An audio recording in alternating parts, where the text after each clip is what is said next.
kurang lebih 3 menit ke depan, insya Allah kita akan mulai teman-teman semua. Ya, sambil menunggu teman-teman yang lain yang sudah gabung di sini, yang sudah gabung di ruang Zoom, mungkin boleh ya kita kenal-kenalan. Silakan kampusnya dari mana, gitu. Silakan lewat kolom chat, ya saya bantu ya.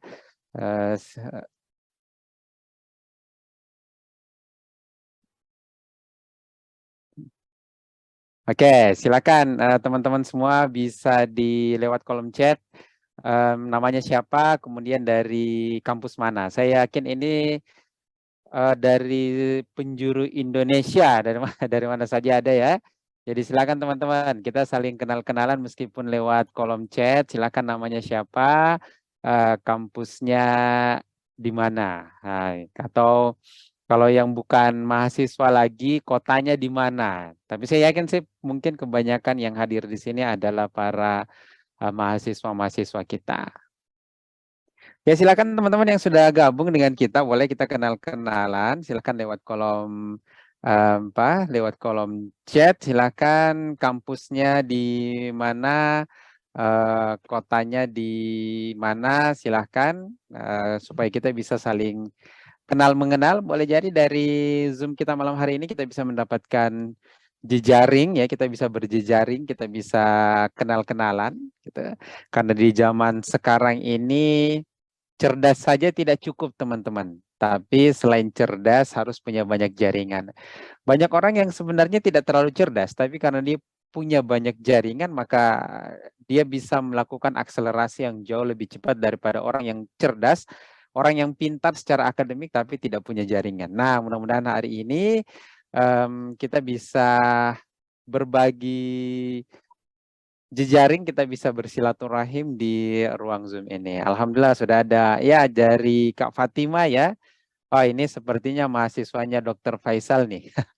Dari Universitas Muslim Indonesia Makassar. Ya, halo Kak Fatima. Silakan yang teman-teman yang lain, silakan dari mana saja teman-teman, boleh ya sebut namanya lewat kolom chat, sebut namanya, kemudian kampusnya dari mana. Oh, ada Kak Rosdiani dari Universitas Sulawesi Barat. Majene ya Kak Rosdiani ya, dari Majene Universitas Sulawesi Barat, luar biasa. Dari Majene juga ada Universitas Sulawesi Barat. Kalau di Unsulbar kami punya teman ya Pak Suyono. Ini mungkin dapat linknya dari Pak Suyono ya. Kak Rosdiani ya. Mudah-mudahan di Sulbar aman-aman, sehat-sehat, karena daerah Majene Mamuju ini juga rawan bencana teman-teman ya. Ya, rawan gempa. Beberapa waktu lalu Allah coba Unsulbar ya, Allah memberikan cobaan dengan menurunkan gempa untuk Sulbar.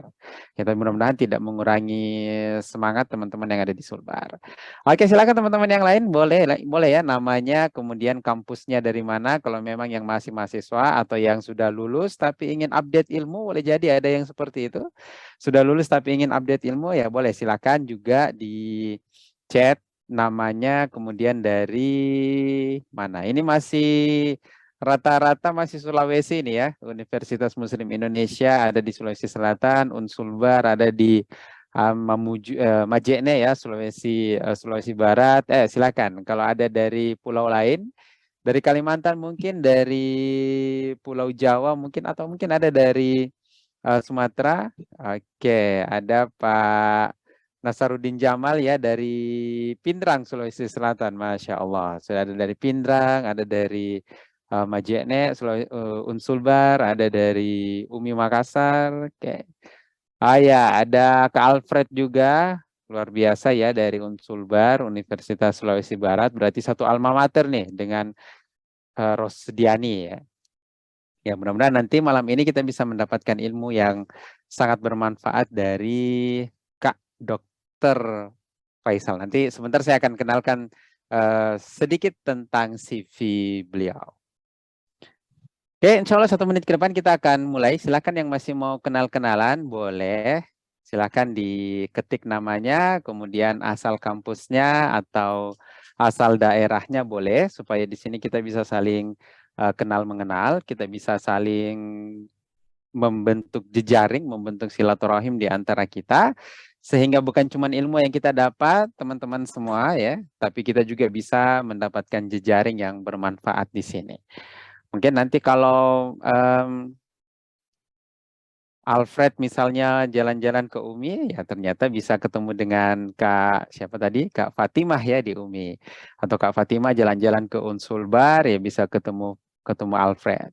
Alfred mungkin jalan-jalan ke Pindrang, ada Pak Nasaruddin di sana, Masya Allah. Jadi kita bisa berjejaring ya, kita bisa membentuk satu kekuatan yang luar biasa. Ada ya, selamat datang untuk Kak Farida. Wow, sekarang yang mendominasi kita Unsulbar nih ya. Kalau pemain bola ini yang top scorernya sekarang adalah anak-anak Unsulbar. Ya, ini dari ada Kak Risna juga. Kak Risna dari kampus Unsulbar, Universitas Sulawesi Barat. Ada Kak Ardiana juga. Selamat datang Kak Ardiana. Kemudian ada Kak Nadia juga dari Unsulbar. Ya, ini rata-rata Unsulbar ya. Kebanyakan dari Unsulbar nih ya. Ya, silakan dari kampus-kampus yang lain juga yang masih yang bergabung ya, silakan di chat namanya kemudian kampusnya. Oke, sedikit lagi kita akan mulai teman-teman acara kita di acara Zoom kita di malam hari ini. Baik, tim Kerangka Network insya Allah sudah siap ya, acara kita direcord. Jadi nanti insya Allah kalau teman-teman mau menyaksikan siaran ulang dari Zoom kita malam hari ini, nanti bisa dibuka di channel YouTube-nya Kerangka Network. Silakan di channel YouTube Kerangka Network ya, masukkan saja Kerangka Network. Insya Allah bisa mendapatkan berbagai konten-konten yang menarik di situ. Dan jangan lupa di like, jangan lupa di share, dan jangan lupa jadi subscribernya Kerangka Network sehingga bisa semakin menyebarkan kebaikan terutama di dunia literasi. Baik, saya buka saja karena sudah jam 8:40 ya. Bismillahirrahmanirrahim. Assalamualaikum warahmatullahi wabarakatuh. Alhamdulillah, Allahumma sholli ala Sayyidina Muhammad wa ala Sayyidina Muhammad, Rabbi sholli sadri wa yassir li amri wa hludatan min lisani yafqahu qawli. Ya, selamat datang pada seluruh peserta Ngebuku edisi 003. Jadi buat teman-teman yang mungkin baru bergabung dengan kita Ngebuku, jadi kita dari Kerangka Network, mungkin ada yang bertanya Kerangka Network ini apa sih? Ya, jadi Kerangka Network ini semacam ya, kalau boleh kita katakan sebagai satu komunitas ya yang sekarang fokus dalam self development, kemudian organizing development. Jadi kita punya beberapa produk untuk pengembangan pribadi dan pengembangan organisasi. Termasuk hari ini juga kita sedang membuat satu kegiatan yang merupakan bentuk dari self developmentnya kita, pengembangan pribadinya kita dalam bentuk ngebuku. Kenapa dinamakan ngebuku? Ya terinspirasi dari nge yang lain. Ngeteh, terus ngemol ya dan sebagainya. Kita ini ngebuku. Berarti ngebuku ini adalah satu segmen yang dihadirkan oleh Kerangka Network untuk membahas berbagai macam buku yang kita usahakan relate, kita usahakan nyambungkan dengan kondisi sekarang. Nanti buat teman-teman yang baru gabung di Kerangka Network, boleh buka di channel YouTube-nya Kerangka Network, karena ini ngebuku edisi 003, sudah ada ngebuku edisi 001, ada ngebuku edisi 002. Kalau untuk yang setia mengikuti edisi kita, alhamdulillah. Kalau yang edisinya lengkap ya dari 1 sampai 3 hari ini, alhamdulillah. Kalau yang baru ikut edisi 3 bisa menyimak edisi 1 dan edisi 2-nya di recordingnya di channel YouTube-nya Kerangka Network. Dan hari ini alhamdulillah teman-teman semua yang sudah gabung, kita akan membahas satu tema di edisi kita yang ketiga ini tentang masuk kampus susah. Ya, kita tahu bahwa untuk bisa kuliah susah, maka bersyukurlah teman-teman yang diberikan kesempatan, diberikan rezeki oleh Allah untuk bisa sampai ke bangku kuliah, karena ya banyak sekali orang yang mau mengenyam pendidikan di bangku kuliah, tapi entah karena banyak faktor mereka tidak berkesempatan untuk itu. Jadi masuk kampusnya susah dan keluarnya biasanya pada umumnya itu jauh lebih susah lagi karena di situ ada satu rintangan, ada satu momok yang sangat menakutkan, ada satu ya halang rintang yang harus kita lompati yang namanya skripsi. Biasa kalau kuliahnya sudah selesai yang buat mahasiswa lama dan sulit untuk keluar karena harus membuat satu challenge, membuat satu tantangan yaitu menyelesaikan skripsi, membuat sebuah karya ilmiah dalam bentuk skripsi untuk bisa mendapatkan gelar sarjana. Nah, mudah-mudahan yang hadir di sini mungkin ada yang sedang menyelesaikan skripsi atau ada yang lagi mumet nih ya, ide skripsinya apa, kemudian mungkin ada yang bingung mau tulis latar belakang seperti apa. Kak, skripsi saya ini sebenarnya kesimpulannya sudah jadi Kak, tapi mulai dari bab 1 sampai bab 4 belum jadi. Jadi kesimpulannya sudah jadi ya. Kesimpulan dan bab kesimpulan dan sarannya sudah jadi, tapi latar belakang dan isinya itu belum jadi. Oke, jadi insya Allah mudah-mudahan acara ini bisa menjadi solusi buat teman-teman yang akan menghadapi skripsi atau yang sedang menghadapi skripsi atau yang sudah pernah membuat skripsi dan ingin melakukan apa ya, napak tilas lagi melakukan reuni, memorizing kembali masa-masa dulunya ketika buat skripsi, silahkan. Dan untuk itu kita sudah menghadirkan pemateri kita, beliau kalau sapaan akrab saya biasa panggilnya Dokter Ical. Ical ini asal nama dari Faisal, ya. Nama lengkap beliau adalah Dokter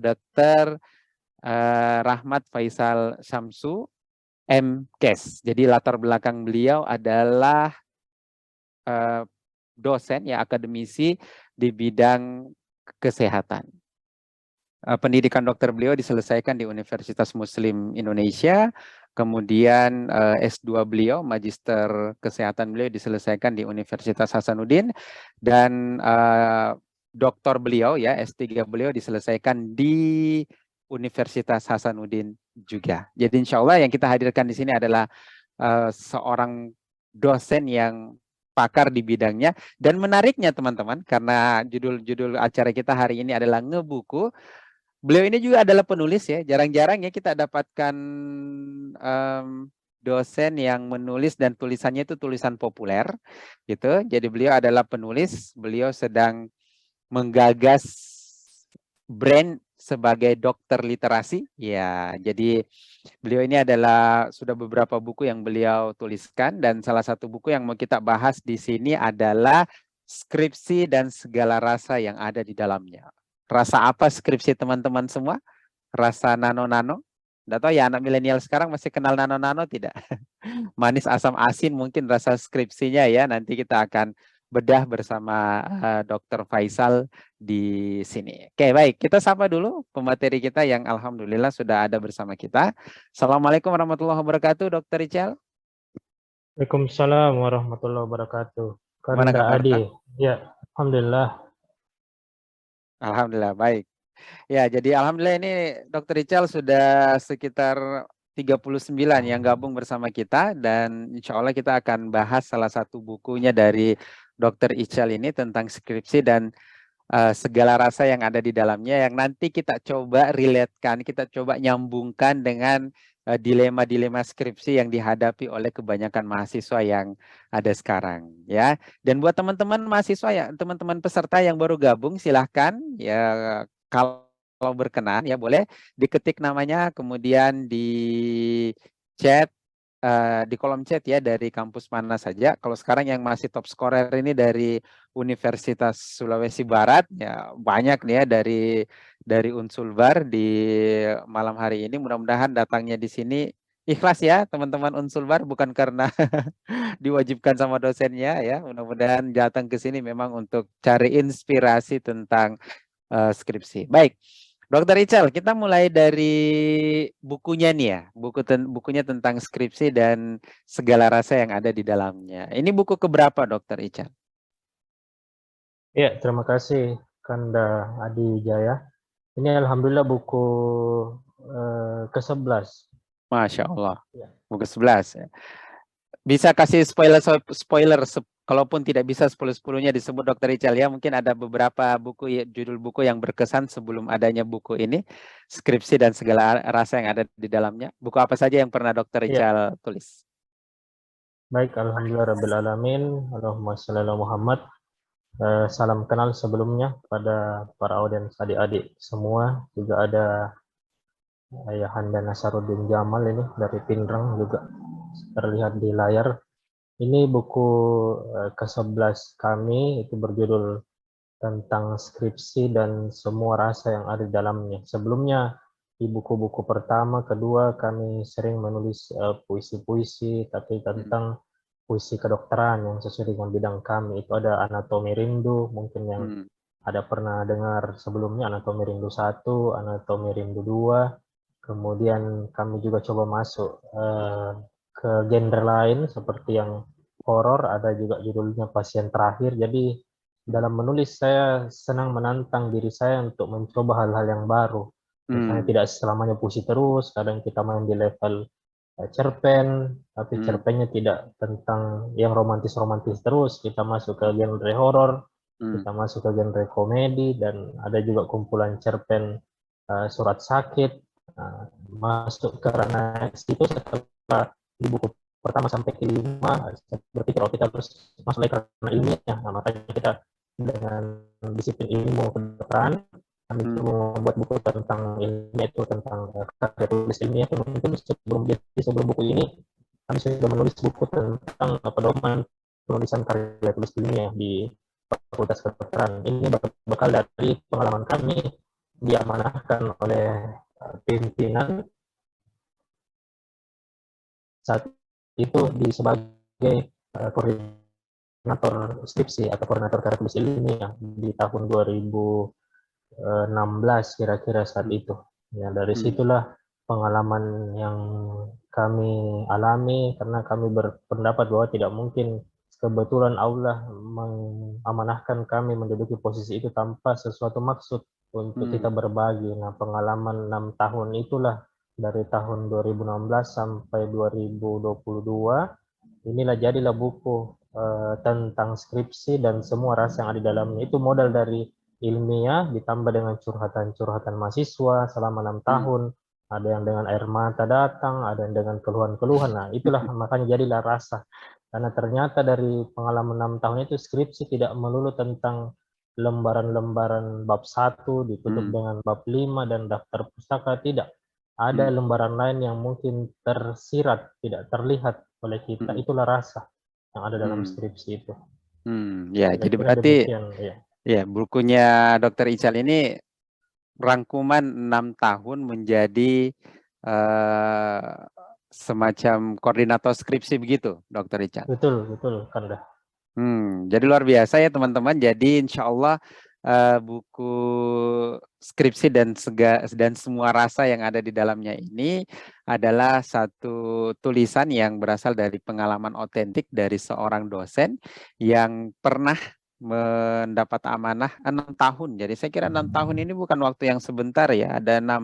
Ada 6 angkatan dan ada beberapa ratus rasa yang sudah Dokter Ical bisa ceritakan di dalam buku skripsi dan semua rasa yang ada di dalamnya. Dan uniknya saya lihat ada 2 Dokter Ical ya penulisnya di situ. Ya, betul Kanda. Ya. Penulis yang kedua itu istri saya. Jadi Nah, ini menarik nih Dokter Ical. Mungkin bisa diceritakan nih, kok bisa duet dengan istrinya nulis buku nih? Iya, jadi di buku-buku sebelumnya mungkin kami sendiri menulis, kemudian ada juga dengan beberapa pimpinan. Nah, di buku ini saya berpikir untuk menuliskan pengalaman itu, tapi tentu saja tidak meninggalkan salah seorang yang selalu mendukung saya di belakang, yaitu istri saya. Beliau juga seorang dosen, jadi sekalian saja kita duet di buku itu. Luar biasa. Ya, jadi Dokter Ical ada pegang bukunya dekat-dekat situ? Iya, betul. Coba bisa dikasih lihat di kamera Dokter Ical. Seperti apa? Karena yang di pamflet kan cuma gambar, supaya bisa lebih otentik. Teman-teman bisa lihat. Ya, itu ya teman-teman ya. Itu buku skripsi dan semua rasa yang ada di dalamnya. Siap. Ini kira-kira kalau ada peserta yang memiliki masih ada stok, Dokter Ical? Ini pas satu-satunya ini yang saya pegang ini kan. Karena itu hari Iya. cuma cetak sekitar 100 example, Mm-mm. kemudian sisa satu ini yang saya pegang. Ya, tapi mudah-mudahan nanti peserta tetap bisa mendapatkan inspirasi ya dari bedah Iya, buku kita di malam hari ini. Dan saya kira insya Allah lebih banyak solusi-solusi praktis yang bisa Dokter Ical nanti berikan kepada peserta. Bisa kasih spoiler sedikit juga, Dokter Ical. Sebenarnya apa yang dibahas di dalam bukunya Dokter Ical ini tentang skripsi dan semua rasa yang ada di dalamnya? iya. Di awal buku ini diceritakan bahwa Hmm. ketika seorang mahasiswa atau mahasiswi sudah masuk ke dalam tahap proses pembuatan skripsi, artinya ikat pinggangnya harus dikencangkan lebih kuat dibanding sebelum-sebelumnya yang tadinya mungkin Hmm. semester-semester awal masih bisa jalan-jalan, Ya. masih banyak santai-santainya ke mall ataupun kemana-mana. Ketika Hmm. sudah masuk bab tentang skripsi, sudah ada dibagikan nama-nama pembimbing, Ya. disitulah seorang mahasiswa harusnya lebih fokus dan bersyukur, artinya dia sudah senior ini, tidak semua mahasiswa atau mahasiswa yang Hmm. bisa sampai ke tahap itu. Itu Hmm. pengantar di pembuka buku ini. Dituntut lebih fokus dalam hal memilih judul, Hmm. kemudian sasaran tempat penelitian, dan bagaimana dia bisa menyelesaikan skripsinya nanti. Itu Hmm. kira-kira gambaran umum dari buku ini, Kanda. Ya, baik Dokter Ical. Memang kita kalau lihat ya tentang skripsi itu biasa kan mahasiswa mentoknya itu di ide ya tentang apa namanya isu atau ide apa yang dia mau angkat. Nah Dokter Ical ini alhamdulillah sudah 11 judul buku, artinya alhamdulillah tidak kehilangan ide. Nah kira-kira kalau dalam 6 tahun ya dalam 6 tahun Dokter Ical menjadi koordinator skripsi di kampus itu biasanya yang buat ide mahasiswa mandek itu apa sebenarnya? Sampai sulit untuk menemukan ide itu apa? Ya, ada banyak permasalahan yang biasa muncul di tengah adik-adik kita mahasiswa ini, tapi di antara yang banyak itu yang paling Hmm. sering muncul adalah ikut-ikutan. Itu yang paling sering Hmm. muncul poin pertama. Ya. Kenapa? Karena dia selalu mencari bagaimana mudahnya. Akhirnya ikut-ikutan pada seniornya. Padahal Hmm. skripsi ini kan yang jalani si yang bersangkutan sendiri. Yang akan Hmm. meneliti ke lapangan yang bersangkutan sendiri. Hmm. Tentu saja dalam membuat skripsi dia harus menikmati skripsi itu seperti makanan. Tidak Hmm. mungkin Hmm. kalau kita lapar, teman kita pesan nasi goreng, saya juga nasi goreng. Padahal sebenarnya dia tidak enjoy makan dengan nasi goreng itu. Dia harus Ya. pilih di mana yang dia senangi, di mana Hmm. dia punya bidang, misalnya Hmm. nasi kuning. Begitu juga dengan skripsi. Kadang Hmm. mahasiswa itu mandek di awal-awal terlihat mudah karena ikut-ikutan temannya, oh judul ini saja. Tapi di dalam perjalanan ke depan, dia mulai merasakan kesulitan karena dia memilih judul atau sesuatu yang bukan ada pada ranahnya, bukan pada kesenangannya, lebih Hmm. kepada ikut-ikutan dengar kata senior, dengan kata Ya. teman. Akhirnya Hmm. dia kehilangan arah, temannya jalan terus, karena sesuai Hmm. bidangnya, dia yang kehilangan arah di tengah-tengah, karena Hmm. salah dalam menentukan feel judul tersebut. Ya. Berarti memang awalnya harus suka dulu ya dengan tema itu. Betul, betul, Ketika ya, sudah Kanda. suka, maka insya Allah yang seperti Dokter Ical tadi katakan bisa menikmati skripsi itu. Ya, Ya, jadi ya saya buka kesempatan juga pada teman-teman kalau yang ingin berinteraksi dengan kita, yang mau bertanya langsung jangan malu-malu, nanti raise hand saja. Saya berusaha lihat dari layar sini ya, yang raise hand itu berarti ingin langsung berinteraksi dengan Dokter Ical tentang kendala-kendala skripsinya. Atau kalau yang lagi malu-malu, mungkin jaringannya kurang bagus, boleh silahkan layangkan pertanyaan Anda, ketik pertanyaan Anda di kolom chat. Mulai sekarang sudah bisa ya teman-teman yang mau bertanya bisa di kolom chat. Nanti akan kita bahas bersama-sama dengan Dr. Ical. Dan yang baru bergabung di ruang Zoom kita, hari ini kita berada di dalam acara Ngebuku 00003 edisi 3 yang diadakan oleh Kerangka Network, dan hari ini kita bahas tentang tema besarnya adalah masuk kampus susah, keluarnya lebih susah lagi, dengan membahas buku dari uh, Dr. Ical. Kalau saya akrabnya manggilnya Dr. Ical, nama lengkap beliau adalah Dr. Rahmat Faisal Samsu MKes. Beliau ini adalah pembantu dekan 4 Universitas Muslim Indonesia Makassar, salah satu kampus swasta terbesar di Indonesia Timur. Ya baik, Dr. Ical, kita bincang-bincang lagi nih ya tentang bukunya Dr. Ical, skripsi dan segala rasa dan semua rasa yang ada di dalamnya. Tadi kita sudah bahas-bahas tentang ide. Jadi usahakan kalau kita skripsi itu adalah mengambil tema yang memang kita suka dengan tema itu. Kalau memang suka nasi goreng ya ngambilnya nasi goreng, jangan suka nasi goreng tapi ngambilnya bakso misalnya. Maka kita akan menderita dalam penulisan skripsi itu. Tapi ada mahasiswa yang punya mindset kayak gini, Dokter Rizal. Ya, yang penting ya saya lulus, bisa cepat lulus, saya cari tema-tema yang ya mungkin kalau bahasa kita di kampus tema yang jenuh ya.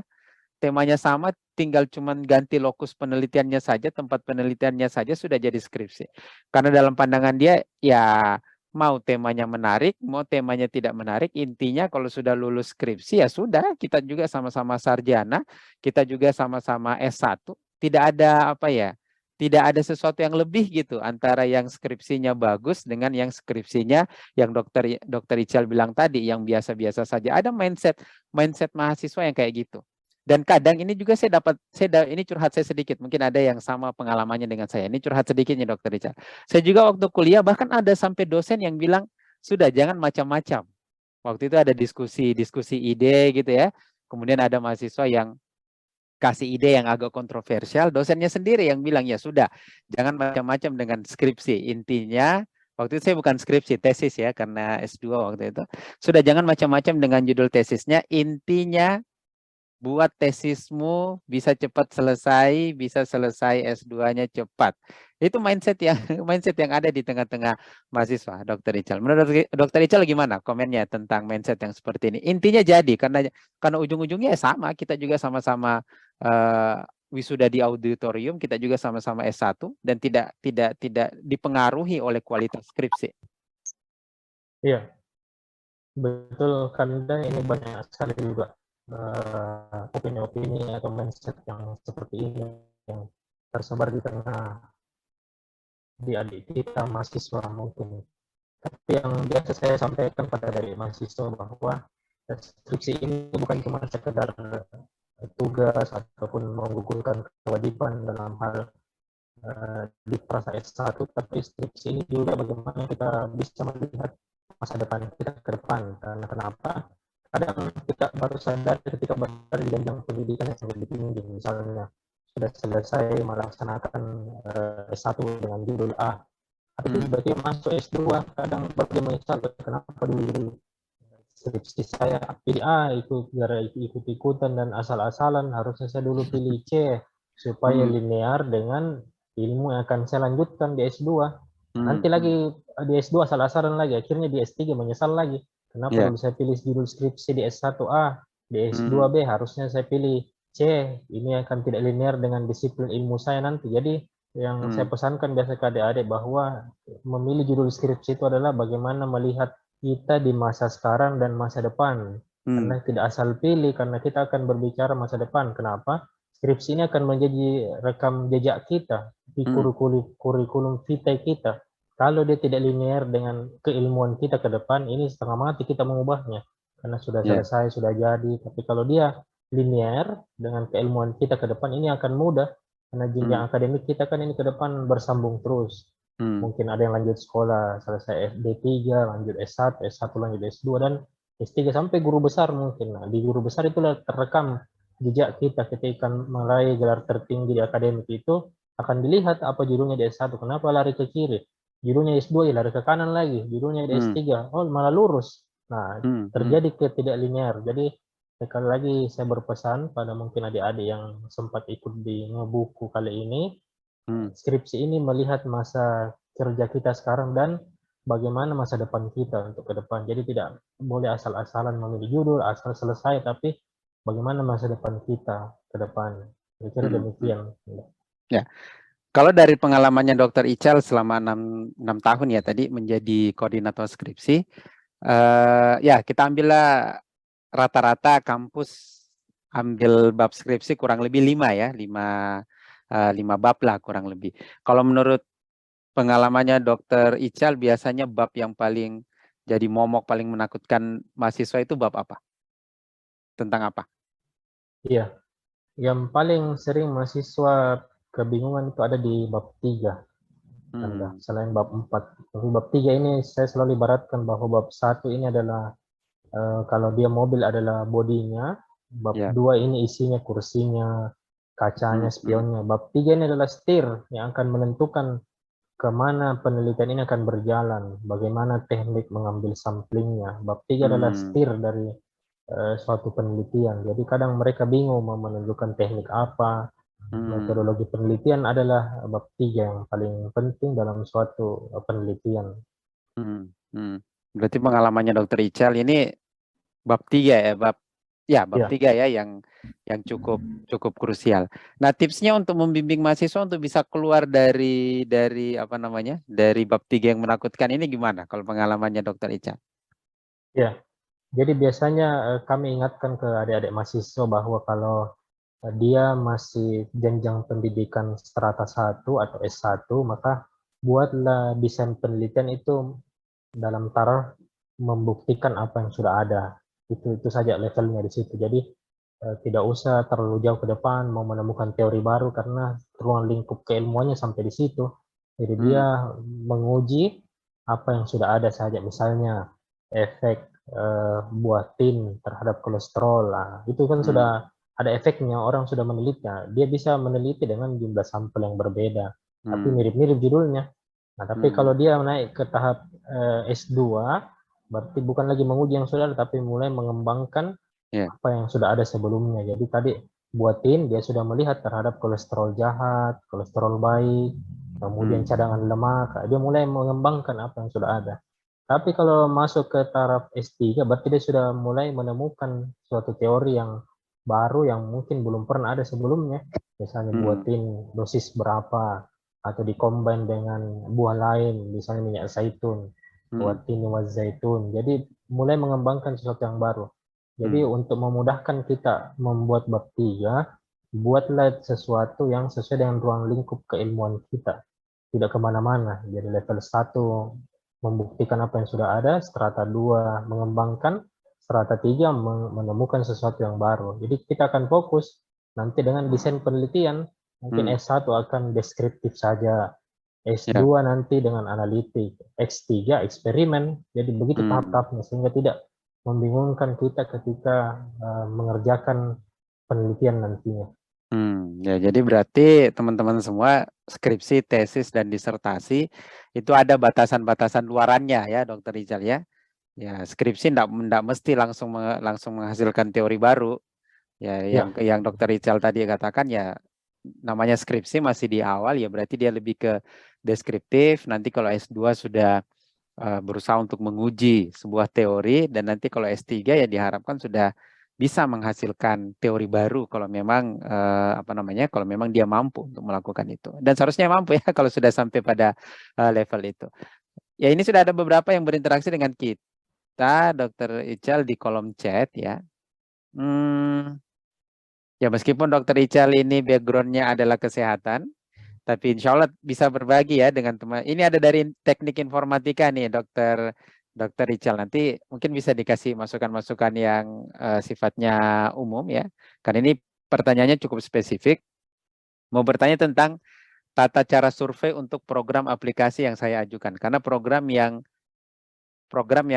saya ajukan yaitu penjualan ayam potong berbasis Android. Mohon sarannya cara surveinya bagaimana Kanda? Terima kasih. Mungkin bisa dipakai pengetahuan MCAS-nya mungkin, Dokter Faisal tentang survei.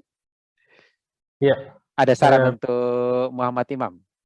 saya izin bacakan ini pertanyaannya di Ya. kolom chat dari teknik Hmm, informatika hmm, tentang tata cara survei untuk program aplikasi yang saya ajukan. Karena program yang ajukan yaitu penjualan ayam potong bebas Android. Mohon sarannya. Ya, jadi mungkin yang dimaksud ini para penelitiannya, kalau sepengetahuan saya dari model pertanyaan ini, mungkin Adinda Muhammad Imam Nawawi ini perlu melakukan dulu pra penelitian untuk melihat hmm, bagaimana medan yang ada di lapangan untuk mengajukan survei nantinya. Karena kadang hmm, kita tidak bisa langsung melakukan penelitian itu terkait survei, kita butuh melihat dulu lapangan atau medan dengan para penelitian terkait jumlah sampel, tingkat pengetahuan orang-orang yang akan kita survei. Karena kadang kalau kita bikin via Android, oh ternyata sampel kita tidak bisa menggunakan Android, cuma menggunakan HP jadul saja misalnya. Jadi mungkin saran saya dilakukan dulu pra penelitian terkait kondisi medan dan sampel-sampel, nantinya barulah kita menyimpulkan cocok untuk melakukan survei seperti itu di tempat tersebut. Baik, itu ya Muhammad Imam, mudah-mudahan terinspirasi dengan jawaban dari Dr. Ical tadi. Nah ini juga ada dari Ain ini, Dr. Ical. Di kolom chat juga ada. Bismillah, saya Nurul. Ain izin bertanya. Kapan baiknya kita mulai untuk memikirkan skripsi, Kak? Semester 2 atau semester berapa? Sebaiknya kapan nih, Dr. Ical, kita mulai mikir tentang skripsi? Ya, kalau kami di kedokteran UMI, kita mulai masuk ke bab tentang skripsi itu adalah di semester 4. Jadi ketika sudah tiba masanya semester 4 ya, disitulah kita memikirkan tentang skripsi supaya tidak terlalu membebankan dulu, terlalu berat kita. Jangan sampai masih mahasiswa baru semester 1 sudah mikir skripsi ya? skripsinya, bisa-bisa lari duluan dari fakultas karena terlalu berat. Jadi ada masanya nanti akan tiba. Makanya di pengantar Zoom kali ini tadi saya sampaikan bahwa ketika sudah tiba nanti di semester 4 harus lebih dikencangkan ikat pinggangnya dibanding sebelum-sebelumnya, karena sudah masuk ke fase skripsi. Artinya kita sudah senior ini. Pihak kampus sudah mulai tidak senang lihat kita berlama-lama di fakultas. Jadi itu sebagai alarm kita untuk memperhatikan hal tersebut. Iya, apalagi biasa semester awal kan masih mata kuliah umum ya, Dr. Faisal ya, belum menjurus ke bidang keahlian kita yang sebenarnya. Insya Allah nanti kalau semester 4 ya sudah mulai penjurusan. Jadi begitu ya, Ain. Mudah-mudahan kalau masih semester 2 ya masih ya, kalau tadi Dr. Faisal bilang semester 4 kencangkan ikat pinggangnya, ya semester 2 mungkin masih bisa bernafas agak lebih lega. Ya, masuk semester 3, masuk semester 4. Nah, di situ nih mulai hati-hati untuk memikirkan tentang judul skripsinya. Baik. Ini juga ada pertanyaan selanjutnya, Dr. Ical dari Irham. Assalamualaikum Tabe, Pak, izin bertanya bagaimana kira-kira ketika ada salah seorang mahasiswa ajukan judul yang dia suka, tapi sama pembimbingnya tidak ACC, Dr. Ical. Mungkin Dr. Ical juga pernah ya, tidak meng-ACC judul, padahal judulnya itu bagi mahasiswa ini judul yang gue banget ini, tapi kok tidak diterima sama pembimbing. Mungkin bisa Dr. Ical bisa posisikan dua posisi, sebagai mahasiswa yang mengajukan judul dan sebagai dosen yang menolak judulnya. Kira-kira gimana, Dr. Ical? Ini pertanyaan bagus juga dari Ananda Irham.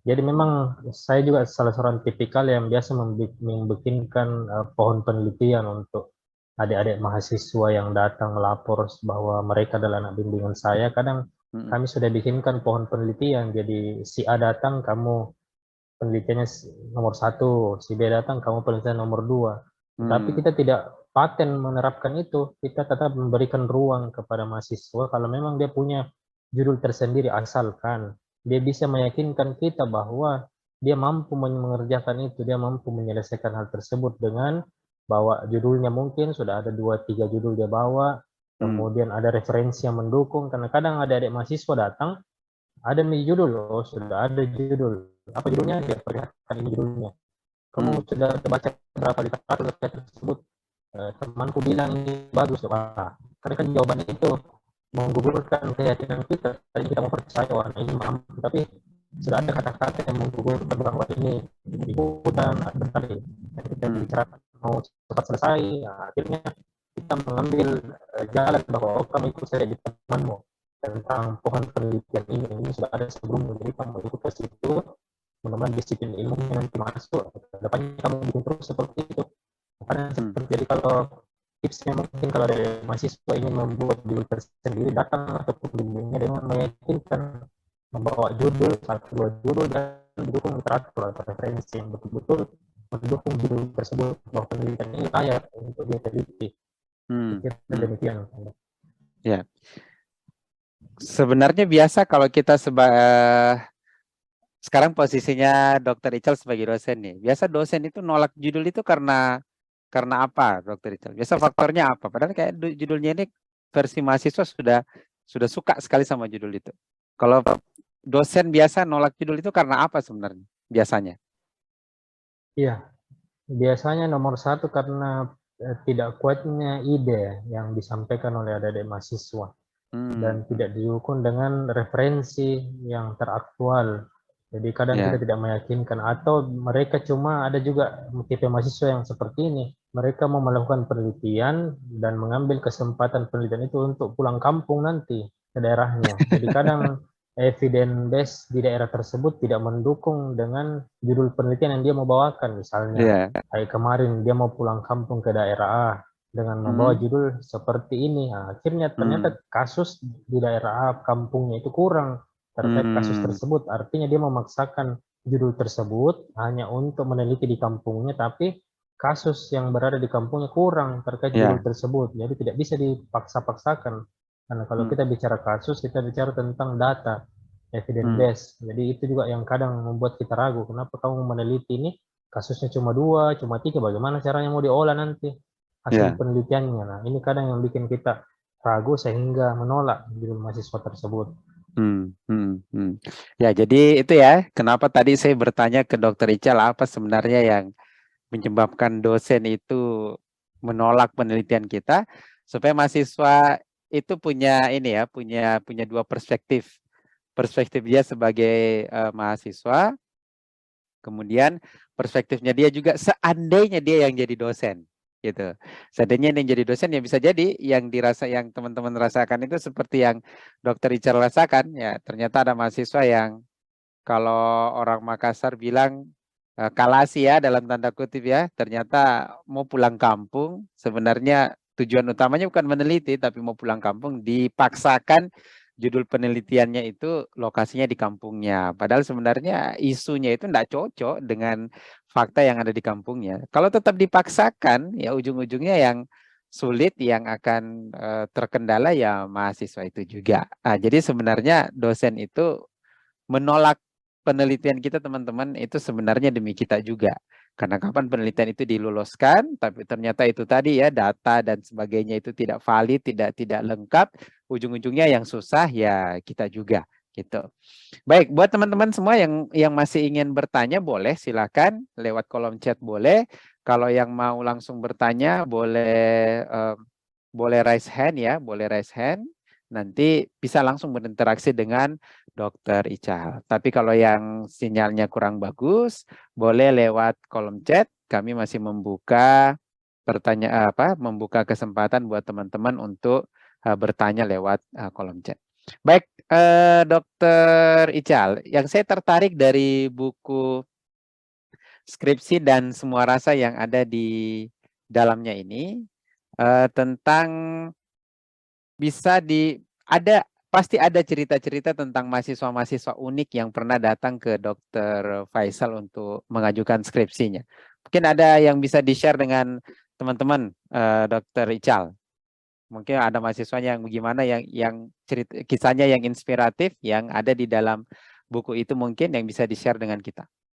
Ya, di buku ini juga saya angkat kisah yang paling sering dialami oleh adik-adik mahasiswa, Hmm. itu terkait pembimbing dan penguji. Nah, Ya. kadang ini ketika si A dapat pembimbing satu yang sudah terkenal killer dalam tanda kutip di tengah-tengah dunia mahasiswa, itu Oh, dunia seakan sudah mau runtuh ketika ya. disebutkan, oh pembimbing kamu adalah dosen A.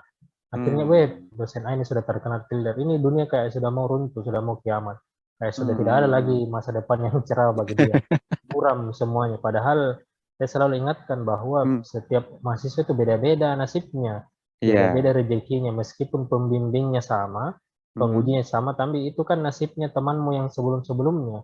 Hmm. Kadang untuk masa depan kita berbeda. Jadi di bab awal-awal buku ini saya bilang bahwa ada bab tentang pembimbing dan penguji itu bersyukur Hmm. dulu ketika mendapatkan nama pembimbing A, penguji pembimbing B, kita harus bersyukur dulu, doakan mereka. Karena yang membolak-balikan hati itu kan Allah. Jadi kita doakan mereka pembimbing dan penguji kita sebut-sebut namanya, jangan terpengaruh dengan kisah-kisah masa lalu yang Ya, belum tentu jadi terjadi pada diri kita. jadi Dokter Ical, bagaimanapun pembimbing itu harus disyukuri ya.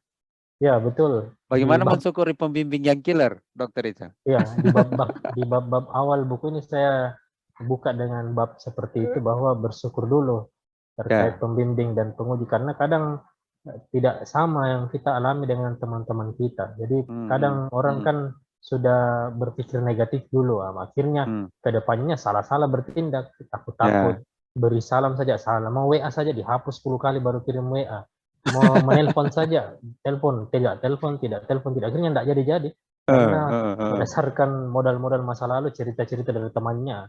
Padahal masa depannya berbeda dengan masa depan temannya. Jadi Hmm, kalau dapat pembimbing killer, penguji killer, didoakan dulu nomor satu. Minta hmm, sama hmm. Allah mudah-mudahan dibukakan hatinya, diberi Ya. kemudahan, baru Hmm, kita bismillah pergi menghadap.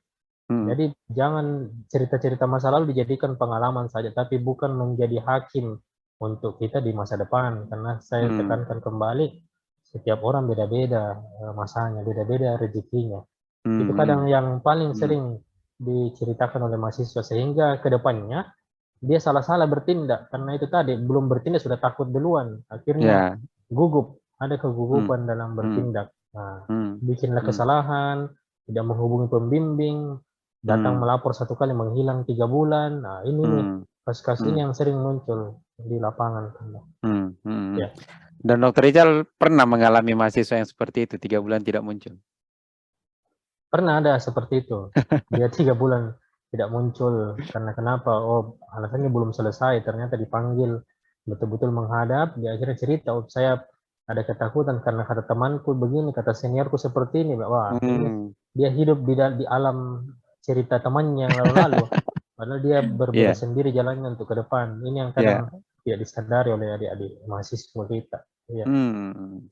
Ya, jadi teman-teman semua, siapapun nanti pembimbing Anda, ataupun mungkin yang sudah dapat pembimbing dan terkenal killer di tengah-tengah temannya, pokoknya kalau kata Dokter Ical tadi, syukuri. Ya, boleh jadi itu jalan buat Allah memberikan kita pembimbing killer untuk membuat skripsi kita itu bukan skripsi yang biasa. Membuat skripsi kita itu menjadi skripsi yang nantinya punya kualitas di atas rata-rata. Dan itu tadi, betul tadi yang Dokter Ical bilang ya, insya Allah kita punya kekuatan doa. Pemilik hati ini adalah Allah. Kalau menghancurkan bumi saja itu mudah bagi Allah, maka tentu akan sangat mudah untuk membolak-balikkan hati pembimbing kita. Syukuri pembimbingnya dan doakan semoga kita diberikan kemudahan dan pembimbingnya dibukakan pintu hatinya untuk betul-betul menjadikan kita anak bimbingannya dan betul-betul bisa membimbing kita sampai selesai skripsi. Baik, ini ada pertanyaan lagi yang masuk ya, Dokter Richard. Ini dari Rizka. Bagaimana kalau kita sudah pengajuan judul, tetapi ada beberapa kata dalam kalimat judul yang harus diganti dengan alasan sudah banyak sekali penelitian yang menggunakan kata itu. Misal kata analisis faktor-faktor ataupun pengaruh. Nah, dari ketiga kata itu, bagaimana cara kita mengganti yang harus selaras dengan objek dan subjek judul penelitian, Kak? Ini mungkin Rizka mungkin dari humaniora mungkin ya, dari non eksak mungkin. Ya ini juga Dokter Ical, mungkin Dokter Ical nanti bisa berbagi juga karena mungkin di sini ada banyak teman-teman juga yang berasal dari non eksak. Kalau saya lihat itu salah satu kendala dari teman-teman yang sosial ya, itu novelty penelitiannya itu agak sulit dicari. Kebaruan penelitiannya itu agak sulit untuk bisa didapat. Ya rata-rata cuma itu, cuma ganti tempat saja. Akhirnya ada judul-judul yang sudah jenuh, judul-judul yang sudah berulang, hanya beda di tempat. Nah ini gimana kira-kira solusi dari apa? Mungkin Dokter Ical bisa memberikan tips terutama untuk anak sosial yang kadang sulit untuk mencari novelty atau kebaruan dari penelitian itu. Ya, ini juga mungkin sering dialami oleh adik-adik kita di eksak, bukan cuma di non Ya. eksak. Hmm. Itu kadang kita. Nah, jadi mungkin yang biasa saya sarankan di awal itu adalah memperbanyak bahan bacaan. Itu karena dengan Hmm. banyaknya bahan bacaan kita, ide-ide itu pasti lebih banyak muncul. Nah, kadang biasanya kita terkurung di suatu ide itu karena mungkin bahan bacaan kita masih 5, masih 10. Kadang saya ingat pembimbing saya dulu waktu saya datang menghadap, store judul pertama biasa ditanyakan sudah berapa bahan baca yang dibaca sebelum ke Hmm, sini. Oh, hmm, 15 Pak. Oh, pulang dulu. Nanti biasanya 50-an, 100 baru kita bisa diterima alibi kita mengajukan judul tersebut. Jadi dengan hmm, apa yang mereka inginkan, apa yang pembimbing kita inginkan, bahwa fondasi kita harus kuat di situ. hmm, Kalaupun kita cerita tentang faktor-faktor terus, kemudian analisis-analisis, yang jelas tempat kita berbeda, sampel kita berbeda, itu sesuatu yang hal baru yang bisa kita hmm, ceritakan. Dan yang paling penting tadi, seperti yang kita sampaikan di awal, sesuai dengan passion kita. ya, Jadi harus kita nikmati meskipun judulnya mirip, tapi kan sampelnya berbeda, hmm, tempatnya berbeda. Itu suatu hal yang baru. Dan hmm, hmm, itu yang paling penting tadi sesuai dengan passion kita. Kita hmm, bisa menikmati yang ada yang akan kita lakukan nanti. ya.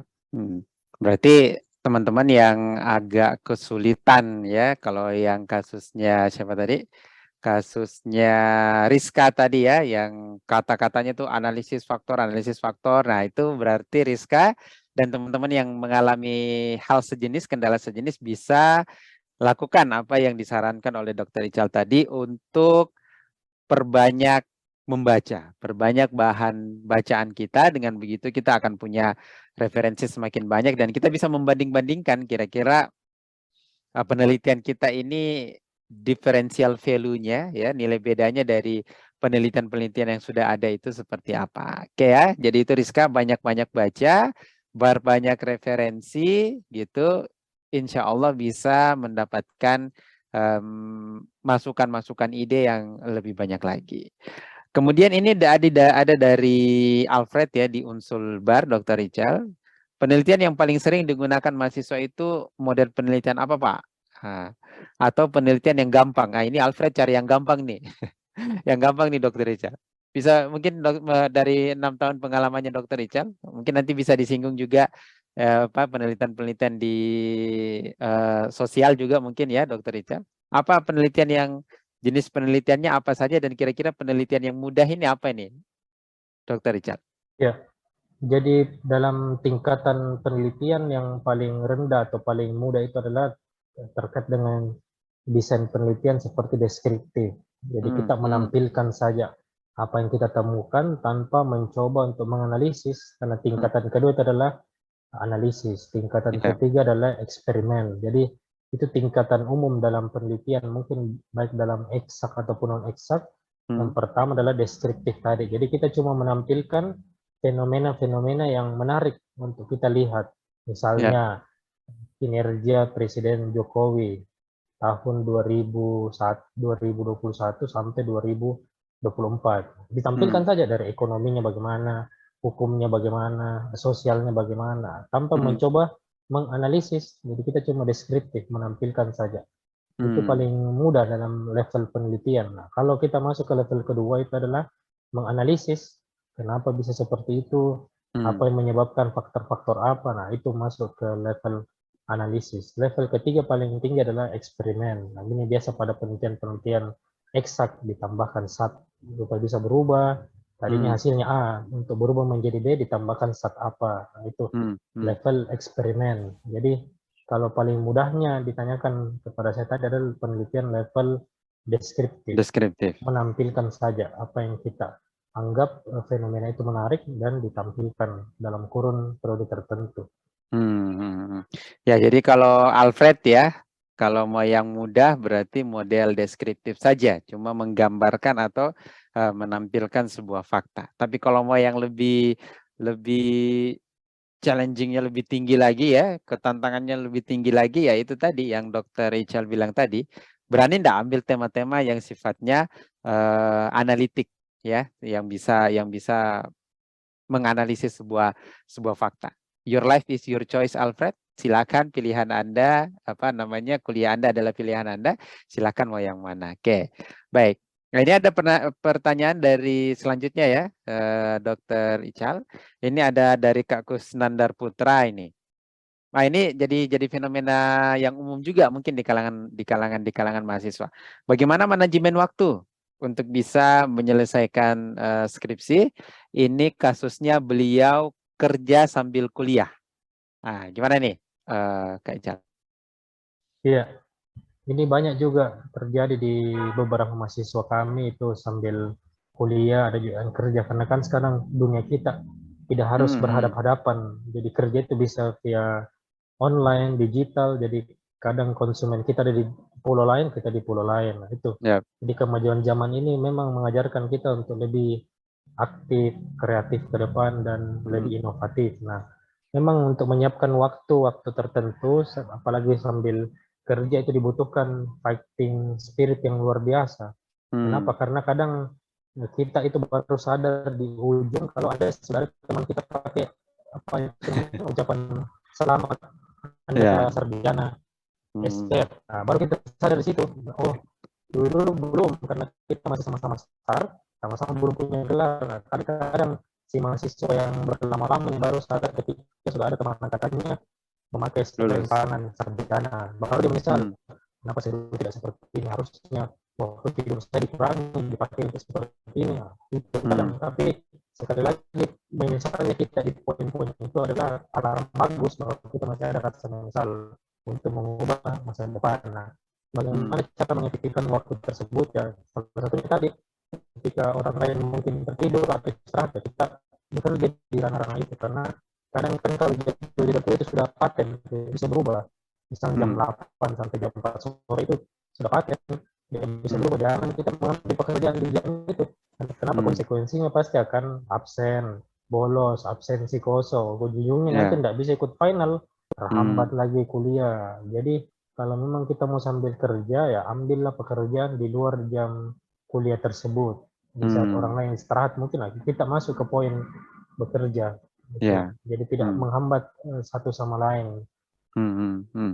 Ya, jadi insya Allah bisa ya, apa Kak Tahu lah ya. Kusnandar, ya, insya Allah bisa sambil kerja, sambil juga menyelesaikan skripsi. Ya itu tadi memang ya konsekuensinya kita ketika kita sambil bekerja dan kita juga memilih untuk kuliah, artinya berarti kita punya effort lebih untuk bisa kerja sambil kuliah ketimbang teman kita yang mungkin hanya memilih kerja saja dan tidak kuliah. Itu yang saya katakan tadi, ya hidup kita adalah pilihan kita. Ketika kita memilih untuk pengen kuliah, berarti ya bersiap-siap untuk mencurahkan energi yang lebih, mencurahkan usaha yang lebih dari orang-orang yang tidak kuliah. Dan insya Allah karena kita punya usaha yang lebih, maka kita akan mendapatkan hasil yang lebih juga ketimbang orang-orang yang usahanya tidak sama dengan kita. Dan yang Dokter Ical tadi katakan, paling tidak harus memang menyediakan apa namanya, menyediakan waktu ya, menyediakan waktu khusus kita untuk menyelesaikan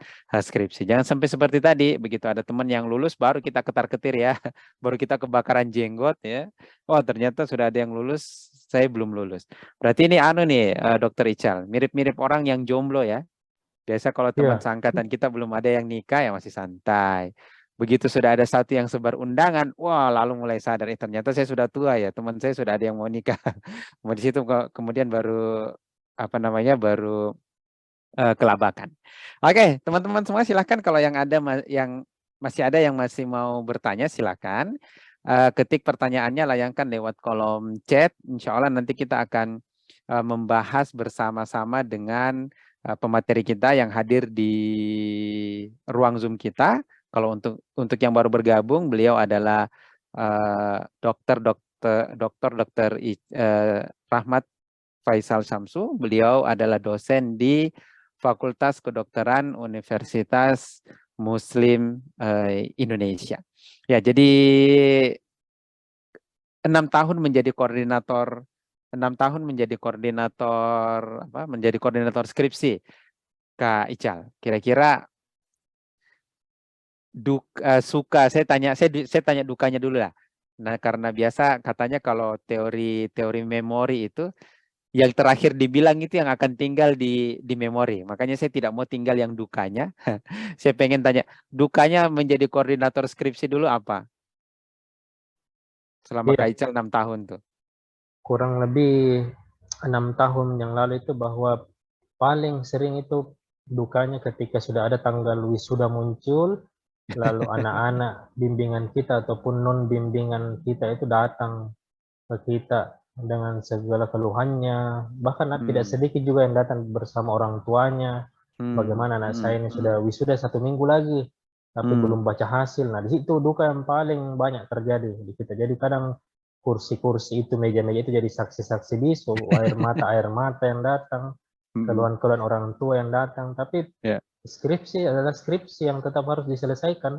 Jadi kadang Hmm. mereka datang karena belum baca hasil, etika Hmm. penelitiannya belum keluar, ada juga sudah baca hasil tapi belum seminar tutup. Nah, Ya. sementara sudah ada jadwal wisuda yang terus berulang, jadwalnya paten. Nah, biasa kami Ya. cuma sarankan, ini tolong dijadikan pelajaran, karena kadang kan jadwal wisuda tidak bergeser terlalu jauh, itu sudah paten yang dikeluarkan Hmm. oleh universitas. Jadi itu dipatuhi, jangan Ya. penyesalan seperti yang saya katakan tadi, ketika sudah ada temannya sarjana baru kita kelabakan. Hmm. Nah, Hmm. itu duka yang paling sering terjadi Iya, karena apalagi di tengah-tengah apalagi kalau mahasiswa sudah kita. lewat wisuda biasa harus bayar semester baru lagi Kak Ical ya. Ya, betul.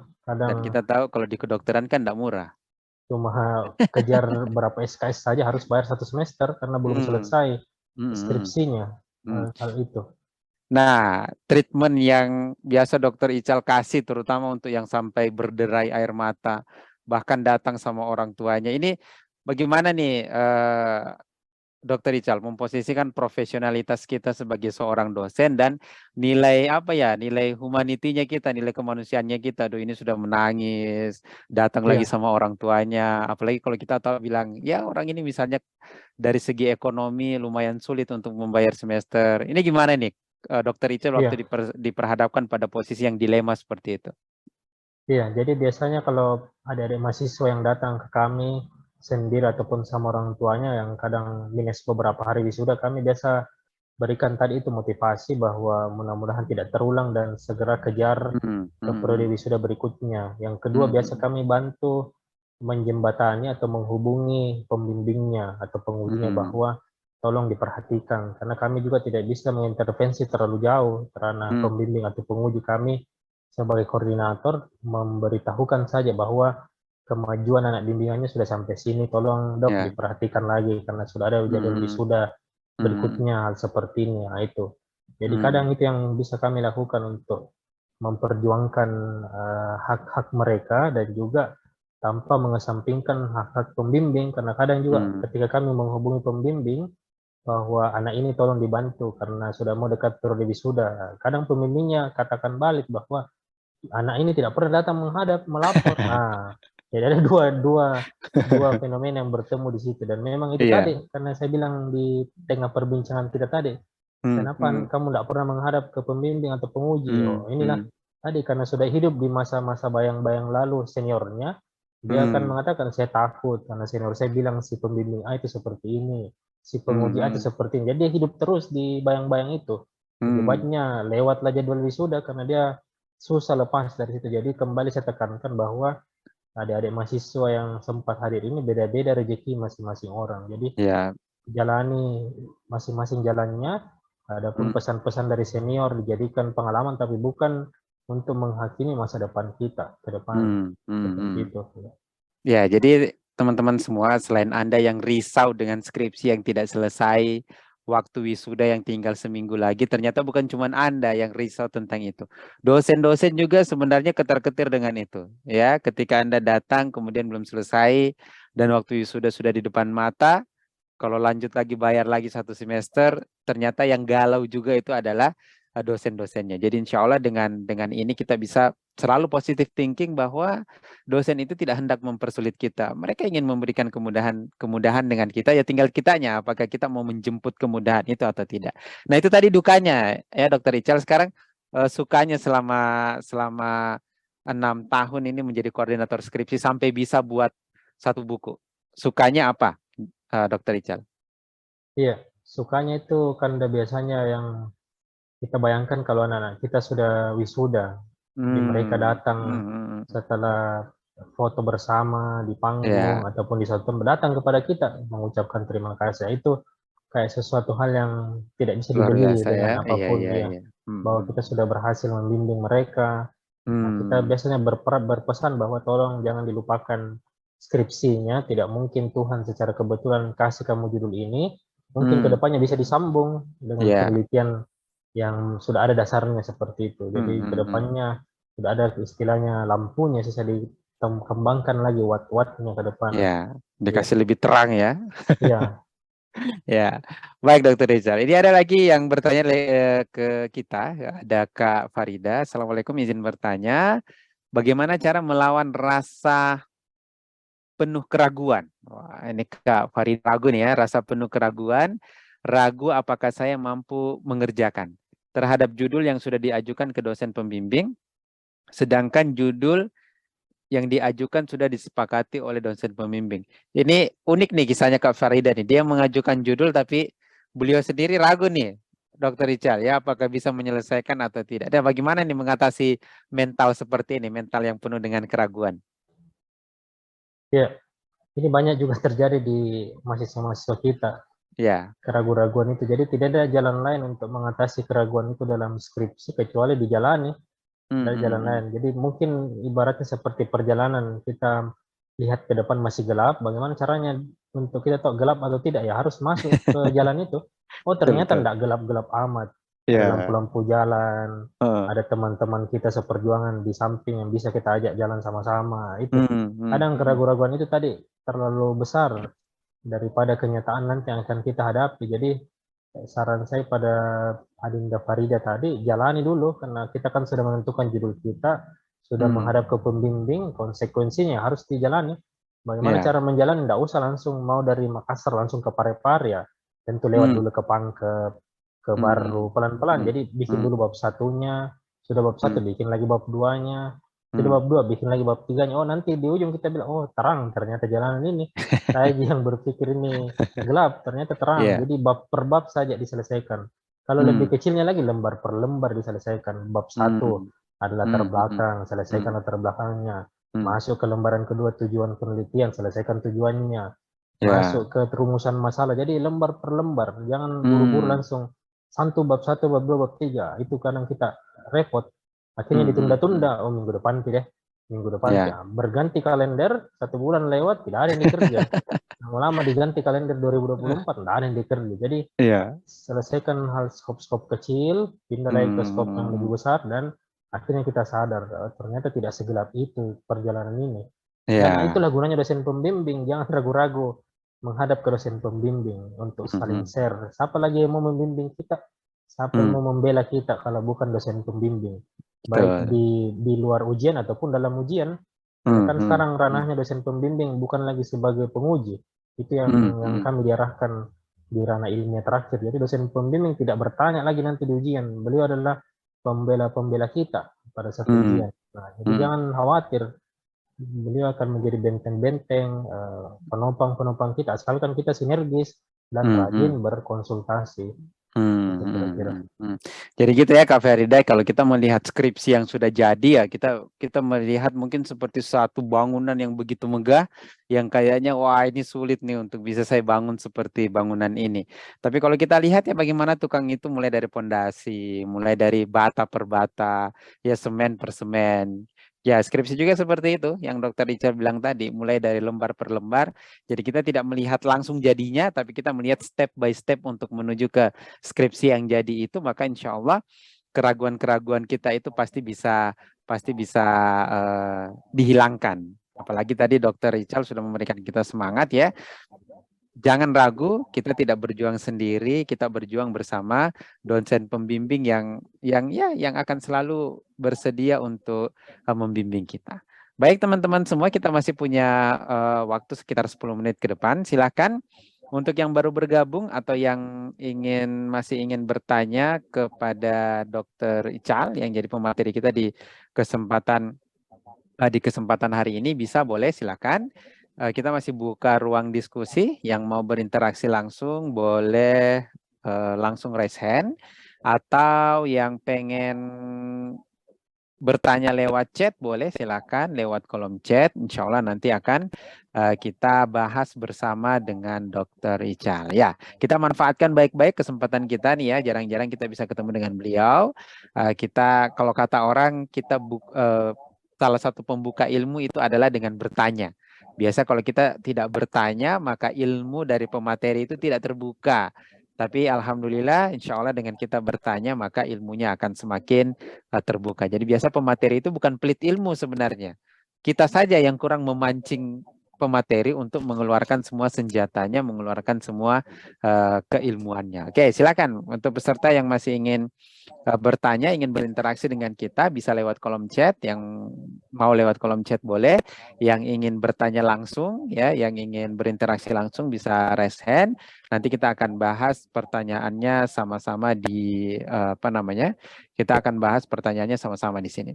Oke, Dokter Ical, kira-kira setelah buku skripsi ini ada enggak buku-buku selanjutnya yang masih membahas tentang suka dukanya mahasiswa? Atau ada buku-buku sebelumnya dari Dokter Ical yang memang membahas tentang apa namanya, tentang fenomena-fenomena mahasiswa atau tentang ya tentang apa namanya, seluk-beluk kehidupan mahasiswa? Atau mungkin mau bikin buku selanjutnya nih Dokter Ical, tesis, kan skripsi sudah, berarti selanjutnya tesis atau gimana?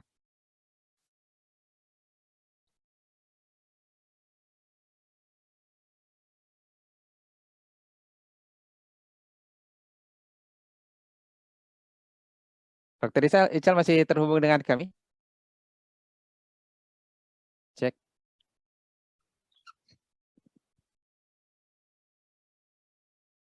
Dokter Ical masih terhubung dengan kita di ruang Zoom?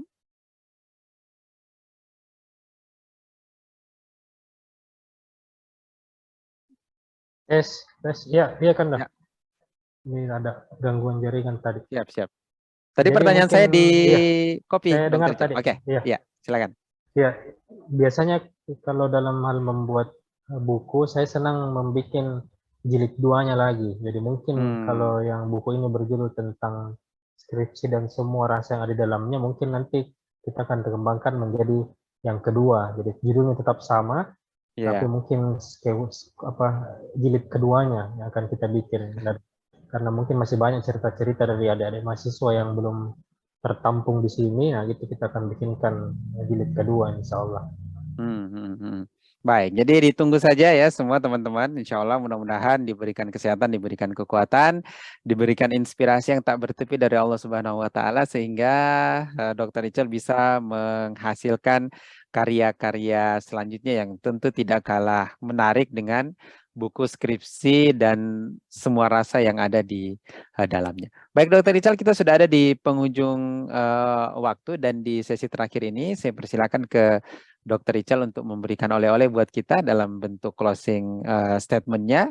Ya, mungkin bentuk semangat atau apalah terserah dari Dokter Ical sebagai pesan untuk para pejuang-pejuang skripsi supaya skripsinya bisa selesai cepat, bisa berkualitas dan tali toga bisa cepat berpindah.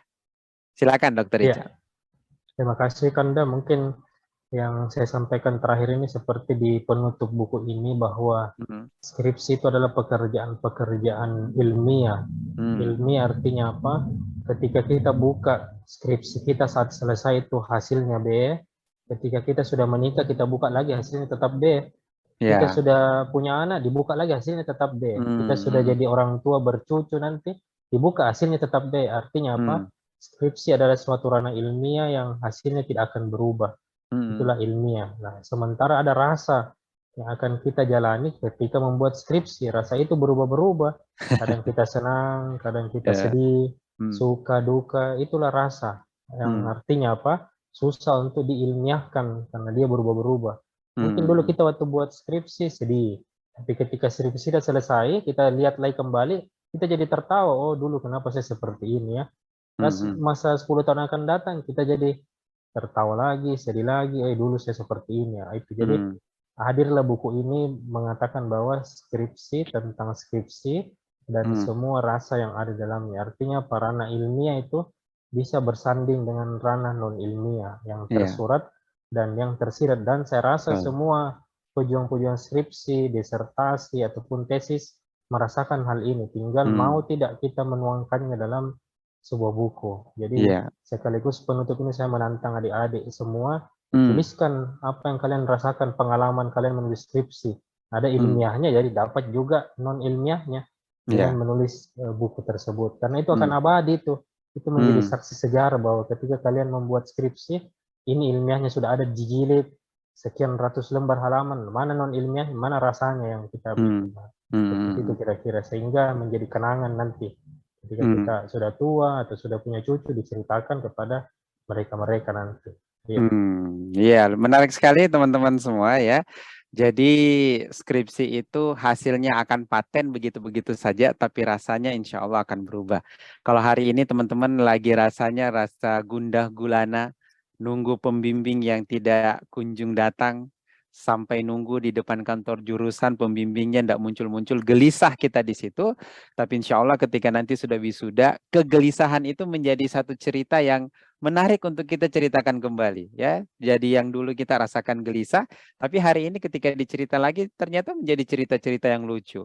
Mungkin dulu ada yang sempat dicoret-coret skripsinya sama dosennya. Pada saat dicoret kita merasakan satu sakit yang luar biasa ya, apalagi ketika uangnya sudah tipis-tipis untuk ngeprint dan sebagainya, dicoret lagi pula, kayak rasa ya dongkol banget ya. Tapi kalau semua itu sudah selesai, Anda sudah menyandang gelar sebagai sarjana, maka cerita dicoret-coret itu akan lain rasanya. Justru dia akan menjadi cerita yang lucu, akan menjadi cerita yang menggembirakan, dan menjadi ya itu, menjadi cerita yang punya berbagai macam rasa di dalamnya. Ya, jadi demikian teman-teman semua, acara Ngebuku edisi 03 kita, edisi ketiga kita tentang masuk kampus susah, keluarnya lebih susah, yang kali ini membahas buku dari Dr. Faisal, dosen di Fakultas Kedokteran Universitas Muslim Indonesia. Bukunya yang berjudul Skripsi dan Semua Rasa yang ada di dalamnya.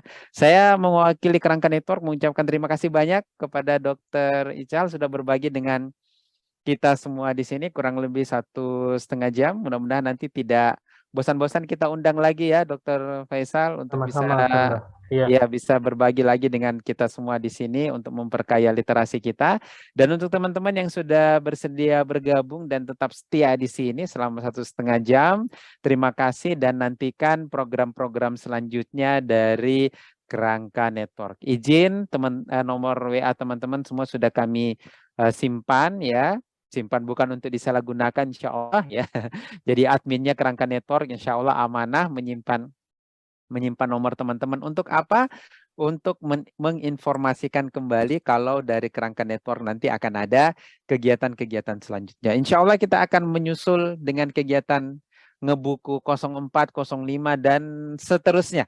Kita akan berusaha untuk tetap istiqomah membuat kegiatan-kegiatan seperti ini, dan nanti bisa sharing ke nomor kontak yang men-share informasi ini, kira-kira buku apa atau bahasan apa yang teman-teman butuhkan. Sampaikan ke Kerangka Network dan Kerangka Network akan mencari orang-orang expert yang bisa berbagi dengan kita semua. Oke, sekali lagi terima kasih untuk semua yang sudah bergabung, terutama untuk pejuang skripsi. Setelah Zoom ini, mudah-mudahan semangat untuk menyelesaikan skripsinya kembali bergelora. Selesaikan skripsinya. Skripsi itu tidak semenakutkan seperti yang kita kira. Selesaikan seperti yang Dr. Faisal tadi bilang, step by step, halaman demi halaman, paragraf demi paragraf. Insya Allah dengan begitu skripsinya bisa selesai. Dan yakinlah, berdoalah, semoga Allah bukakan, Allah mudahkan hati dosen-dosen pembimbingnya semua. Demikian saya pembawa acara Anda, Adi Wijaya. Mohon maaf bila ada salah-salah kata. Dan sampai jumpa di edisi Ngebuku 04. Demikian kita tutup. Wassalamualaikum warahmatullahi wabarakatuh. Terima kasih Dr. Richard. Terima kasih semua yang sudah hadir. Sama-sama ya. Terima kasih semuanya.